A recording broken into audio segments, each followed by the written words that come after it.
Hey folks, how's it going? This is Mike, grade 1951, and I'm here to do my contribution to the weekly chat with DVD Collector 1974 and his fellow movie freaks. So, okay, 3 topics this week, and the first one has to do with what makes one of our favorite directors our favorite. What do we like about our directors? So, okay, well, I'm probably one of these people who's a lot better talking about actors and more specifically actresses than I would be directors, but I'll give it a shot here. And I've gone on record many times as saying that my 2 favorite directors are Woody Allen and John Cassavetes, both very different kinds of directors. So I guess I'll focus on them a little bit. Let's see. Well, I think what I like most about Woody Allen is the fact that he not only, well, Woody Allen and John Cassavetes both, they not only direct their films, but they also write them. And I'm pretty sure that Cassavetes wrote all or most of the dialogue for his film. I could be mistaken about that. I'm pretty sure that Woody Allen does write all the dialogue for his films. And it could be that because they also create the story and they're directing what people are saying, that it gives them more of an involvement, a connection with everything that's happening, both inside the characters and outside, you know, in the scene. I don't know, maybe that's kind of silly. But in the case of Woody Allen's films, specifically his comedies, I think that most of his characters are standing in for Woody Allen, even the women. They're all spouting dialogue that sounds as though it could be featured in a Woody Allen stand-up comedy routine. Okay? And yet somehow the way he manages to direct his actors, to guide his actors, the dialogue comes off as believable. I think that he's a genius with the way he puts all those pieces together, and for me that's what stands out. In his serious films, of course, sometimes they have comedic touches.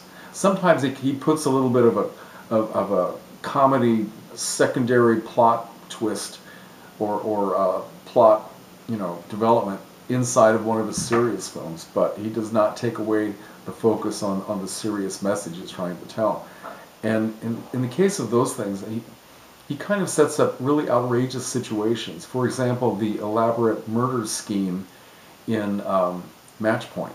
And I can't remember the name of the actor now, who played that lead character who decided to murder Scarlett Johansson and to murder someone else in her building to cover up the fact that he was murdering this Scarlett Johansson that he knew. Anyway, it was an outrageous situation that it almost seemed like something so far off the map that even an intelligent murderer would plan.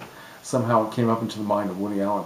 But the way he makes the actors do the scene, those kinds of scenes, I think they come off as completely believable.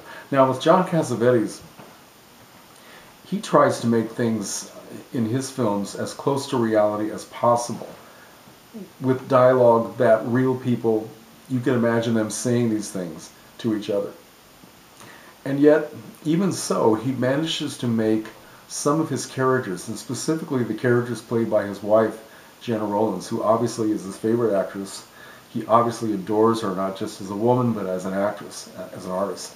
And he manages to make her in these very realistic situations, very gritty situations. He manages to make her bigger than life. I mean, he manages to showcase her and just show her as a star.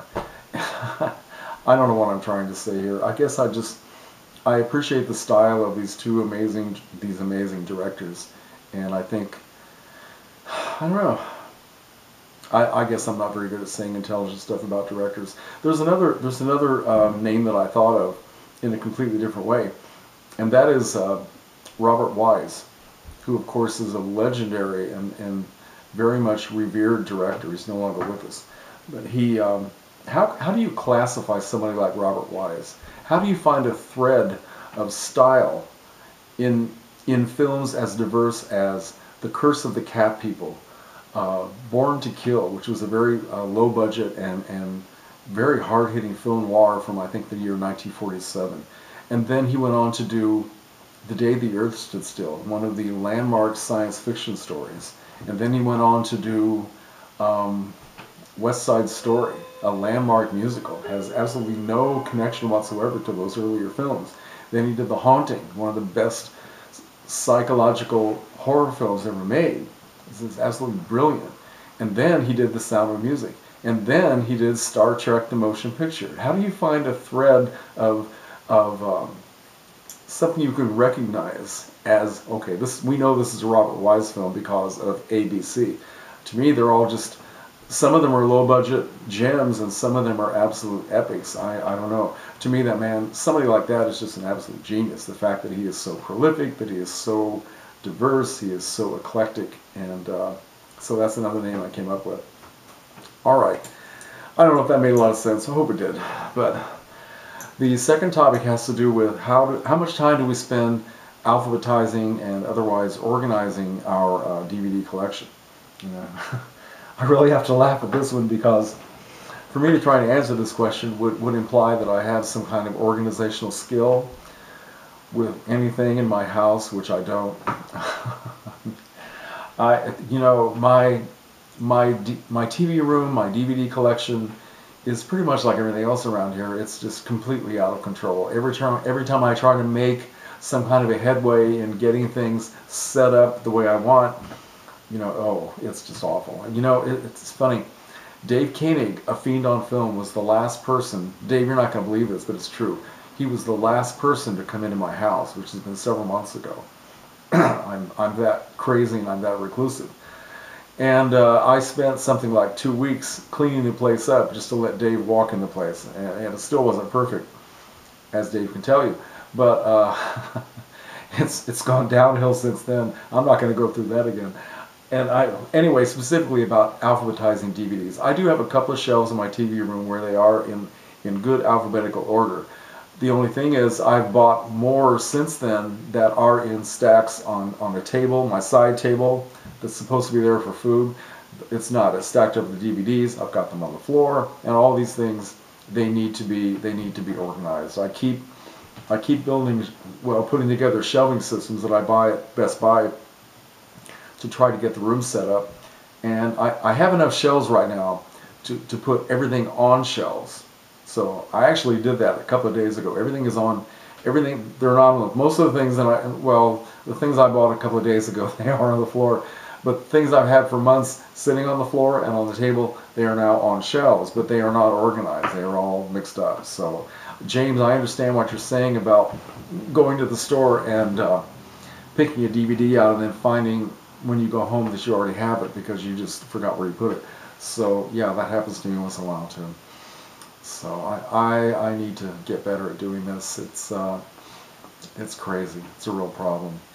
I won't even talk to you about the Star Trek collections. That's another tragic story. Okay, topic number 3. Let's see. What was topic number 3? Oh, another list. Okay, if we were on a desert island, what movies would we take with us to watch for the rest of our lives? And Scott Cineran made a funny comment. He said that, I guess it wasn't being funny, but it was funny to me because he said that you better pick something that you really like because you're probably going to get tired of it before you die. And well, I thought, well, with me it's a little different because I'm a lot older than all you guys, so my life's going to be a lot shorter. So here's the list I came up with. I don't have glasses, and a lot of these I've talked about before, so they won't be a big surprise.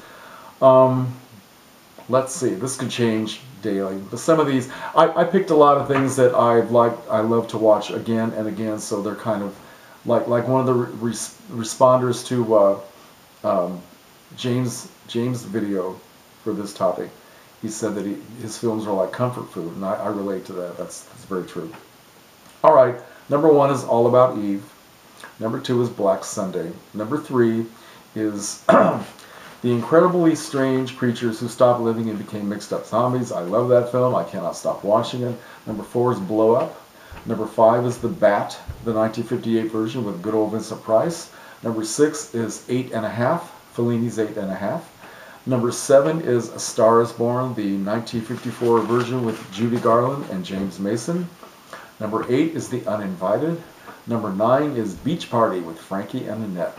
I gotta put some 60s pop culture in there somewhere. And number 10, I had a hard time picking the very last one because I thought there's so many I need to add to this list. But I picked a Woody Allen classic, Hannah and Her Sisters. Okay, that's my contribution to Weekly Chats. So let me know what you think. See you later.